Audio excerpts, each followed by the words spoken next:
All right, guys. So I realized shortly after me scheduling my first post of my day one of the 90-day grind that I didn't do an introduction. So it's gonna be a lot of people confused.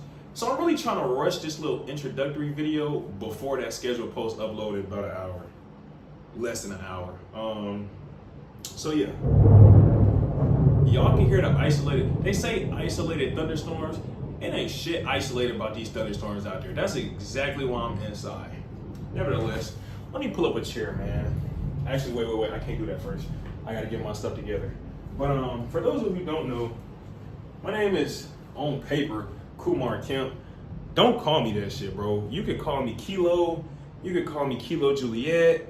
I used to go by KJ. I'll even accept KJ if you know me from my past, bro. But some type of remnant of Kilo Juliett, or KJ, that's all I'm answering to if you're not family, right? I currently overseas basketball player, not high level, not medium level, but I'm overseas, and this is my fourth country. So I'm taking y'all through this introductory video so y'all can kind of get an understanding of what I'm doing and why I'm doing this.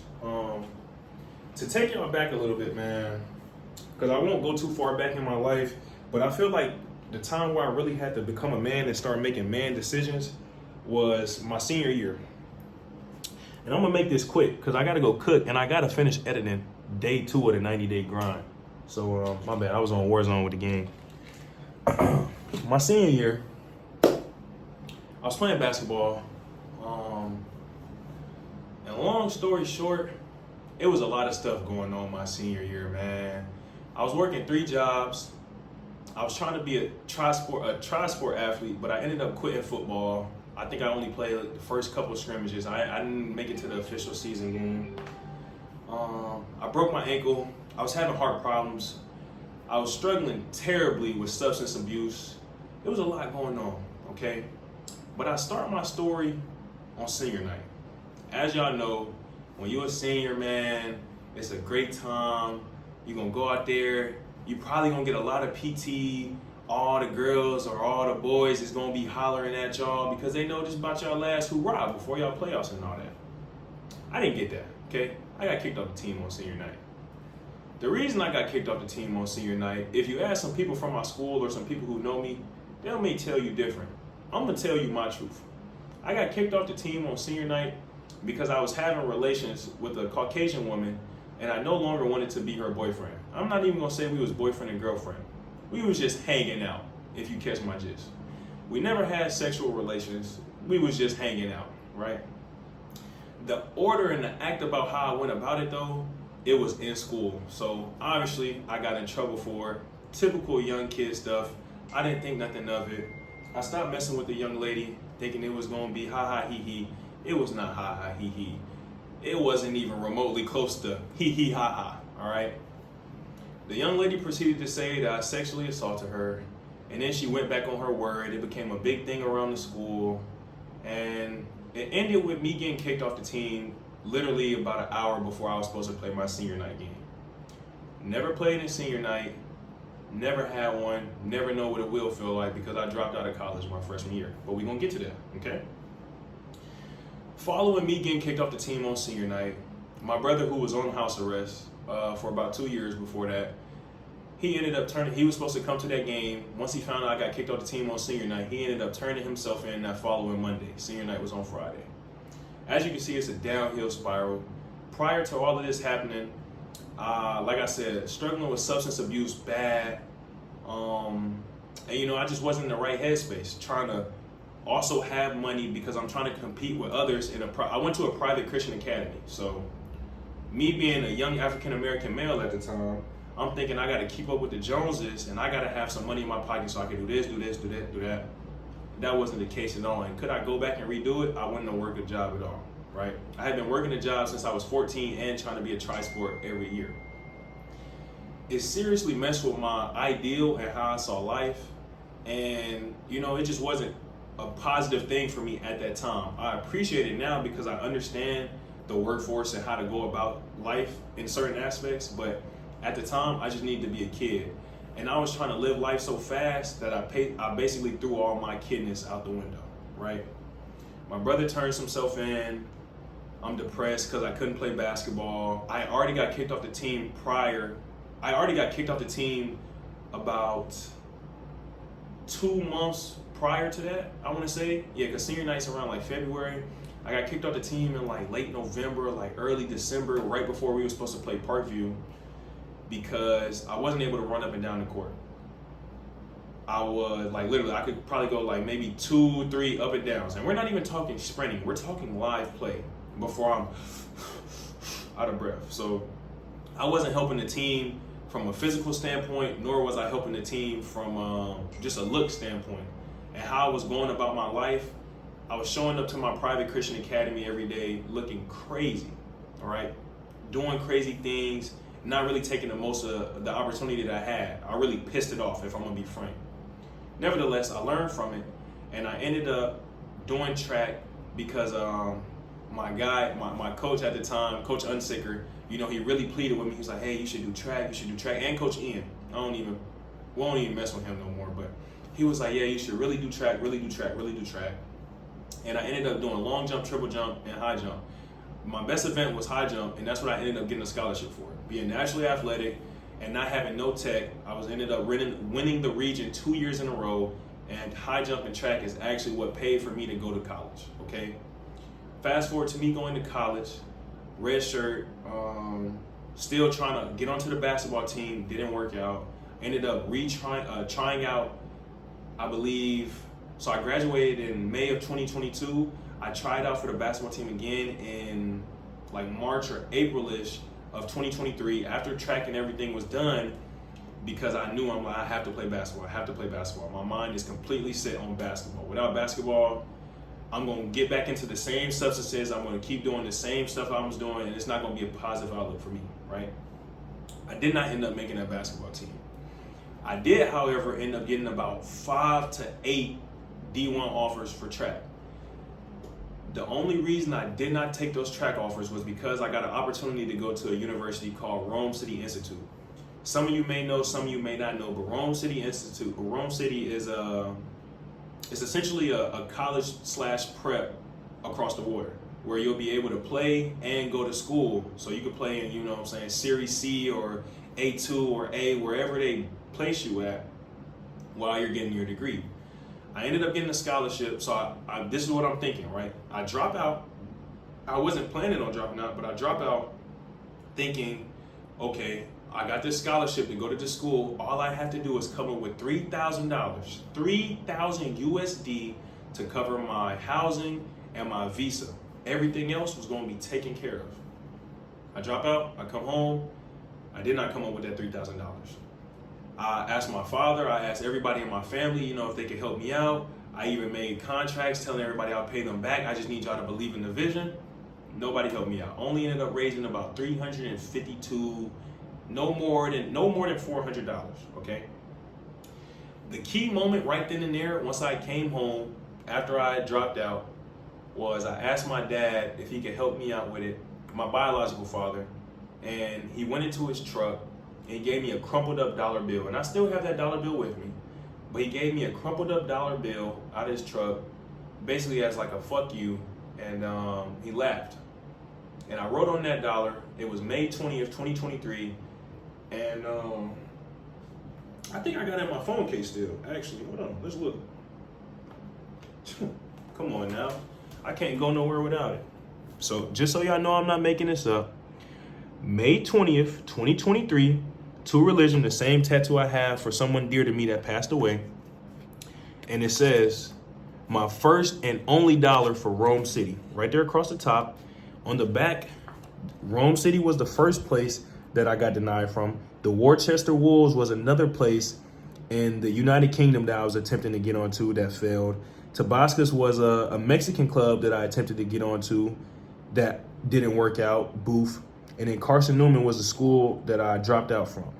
And I wrote, never doubt, stack your days, and reps removed out. And I've carried this dollar with me every day since then. Moving on, I wasn't able to come up with the money. I ended up getting into a car accident with a peer of mine at the time. We was coming from Texas Roadhouse, and he attempted to come from turning out of the restaurant over 4 lanes. I can't even tell y'all that story. Whew, never mind. We're gonna forego that. But I ended up getting in an accident, all right? And he assured me, and his parents assured me that, they was gonna take care of me. They was gonna connect with a lot of people. They was gonna make sure I was taken care of so I could go to Rome City. That didn't happen, all right? So as you can see, it's going downhill. Nothing's looking good. I proceeded after that. I believe I hurt my shoulder, but I hurt some part of my body. I don't remember what. They took me to the ER. I was on the laffy gas. Everybody was chewing me out. Mom chewing me out. Everybody chewing me out. I'm like, it doesn't matter though. It's all right. I'll take this shoulder injury because they're gonna take care of me going to Rome City. That never happened, even though they tried to. Excuse me, it never happened. Following month after that, the first car that was gifted to me by a lady who I was doing some charity work with, some nonprofit organization work with some inner city kids who were staying in extended stay hotel. She gifted me with a 1996 Honda Accord LX 4-cylinder. I ended up a month later getting in an accident, wrecking that car completely. Downhill spiral again. Now I'm at home. My body's messed up. I have no means of transportation, no job. I stayed at home for a year. I actually stayed at home for longer than a year. But just trying to figure out my place in life and figure out what's going on. Fast forward to August of 2024, where I meet this young lady. I didn't even meet her. I got in contact with a young lady named Jasmine Parker. She was claiming to be an agent. She wasn't an agent, okay? She wasn't she wasn't accredited. She wasn't certified. And that actually took me on another downhill path because she was the one who put me in contact with Tabacus, however you pronounce it. That was boof. They fell through. She actually ended up, I'm not even gonna say finessing, because she finessed me, but she actually scammed me and stole money from me and was attempting to steal more from me. And what I mean by that is, me being so green and so young at the time, she was trying to convince, I ain't gonna say she was trying to convince me. She convinced me that I needed a visa to come to Mexico. That's where the team is at. So I scraped up $300 for her. There was no need for the $300. I gave her the $300. The deal never came through. I had to borrow $100 from 3 different people who I actually no longer have a relationship to this day because I wasn't in a position to pay them back. I'm thinking, yeah, she's gonna get me over here, y'all. I just gotta get this visa. After that, everything's gonna be greasy. She like, hey, look, come out to Houston. I'm gonna have you come out here. You're gonna train with me before you go over to Guatemala. So I'm thinking I'm going over to Guatemala to play for a team. Thinking that she was like, it's a showcase. All you have to do is perform and the team is gonna pick you up. Whole time, there was no team. It was just a showcase. It wasn't even a showcase. It was just a tour. There were no teams. The league wasn't even starting yet. So I went out there and she was upset because she was attempting to steal more money from me and scam me out of more money. She blackballed me and she told everybody who went down there with me that if they even were seen talking to me, they would not get a contract. Now I want you to sit back for a second and think about a 20-year-old, first time out the country, playing basketball around some 28-year-olds, 27-year-olds, 24-year-olds, and then literally we took a group picture and we sent it in a WhatsApp because everybody's excited. This might be their first or second or, you know what I'm saying, however many times you've been across the water, we take a group picture. She literally screenshots the photo, circles me out, and makes another group and says, anybody caught talking to him or seen around him, you will not get a contract, you'll be blackballed, okay? This stemmed from another agency who also isn't an agent. He's a scammer, he's a liar, and if I'm not holding my words, he's a piece of shit. His name's Jonathan Bentley. And I'm not gonna hold back, y'all, because I had to go through it, and I would hate to see other people go through it as well. So he's the owner and the director of Baseline Sports, him and Antoine P. And they ended up dropping me even after performing while I'm in Guatemala on some bullshit, if I can just say it how it is, right? So I have no money to my name. There's no league getting started. I have no idea what I'm about to do. And I actually come in contact with the dude who's supposed to be, who not supposed to be, but is the owner of the league that's supposed to be getting started, Jonathan Reed. I talked to Reed. He's like, yeah, man, I see you got some ethic in you. I see you got some heart in you. And you know, he extends an opportunity that has changed my life completely. He allowed me to come back and stay within his own building, within his own home. He extended his doors to me. He has a training facility, he has a pro development building where he allowed me to go out in Oklahoma and stay out there free of charge. He put me in contact with the right people, and he allowed me to train and actually get an understanding for what the overseas basketball game looks like. Outside of basketball, he poured into me, and he instilled within me what it was like to be a man. I don't have the best relationship with my biological father, and I don't have a great relationship with my stepfather, who I don't consider my stepfather. I consider him my dad. But just for clarification, I don't have a great relationship with either one of them. So him doing that for me and just extending that to me, it really changed the trajectory of my life, and it's placed me in a position where I am currently, because nobody else was willing to take a chance on me. I had some family members who believe. I can tell you, I had 2 family members who believe. My aunt and my cousin, actually believed and saw the vision, and still see the vision to this day. Other than that, it was all, y'all know how it is. If it's not NBA, a lot of people don't understand overseas basketball, so their head's not gonna wrap around what you're actually doing and what it looks like. I was able to stay with him, and from there, I was able to play in the TBL, a professional basketball league in the States. I was able to play in the LMB in Ecuador, and I was able to play in the CBL, and now I'm currently out here in Mexico. The progression that I made in all those countries, 100% both hands to my Lord and Savior, would not have come had I not met Jonathan Reed. Nobody else gave me that opportunity. Nobody else gave me that chance. I'm saying all that to say, had I not gone through me getting kicked off the team, trying to transfer to Rome City and not having the money to come up with it, I can't tell you where my life would have ended up. I can't tell you would I ever turned away from those substances and ever stopped getting into the things I was getting into. I don't know the answers to that. I can tell you I probably wouldn't have, but like I said, I don't have the answers. What I can tell you though, due to me being in the position that I am now, I'm able to not only continue my basketball career and provide for myself and make money just off, playing a child's game, putting a basketball into a cylinder, but I'm able to provide for myself and live just doing something that I love. And I'm forever grateful and thankful for Jonathan Reed for that, and On Point Hoops for that. We're pretty much caught up, guys. That's my intro. That's my life. Y'all probably don't care to hear more. I don't really care if y'all care to hear more. I'm very open with my story, but I don't want to make this a long video, so that's it, man. That's the intro. I could give y'all more details.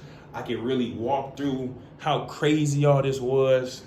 If that's something y'all care to see, I doubt it though. Y'all want to know about overseas basketball, and I'm finna show y'all about overseas basketball from the start to the mid-level to the high level to the league, because that's where we're gonna end up, y'all. So stay locked in, because I'm locked in and we locked in, twin.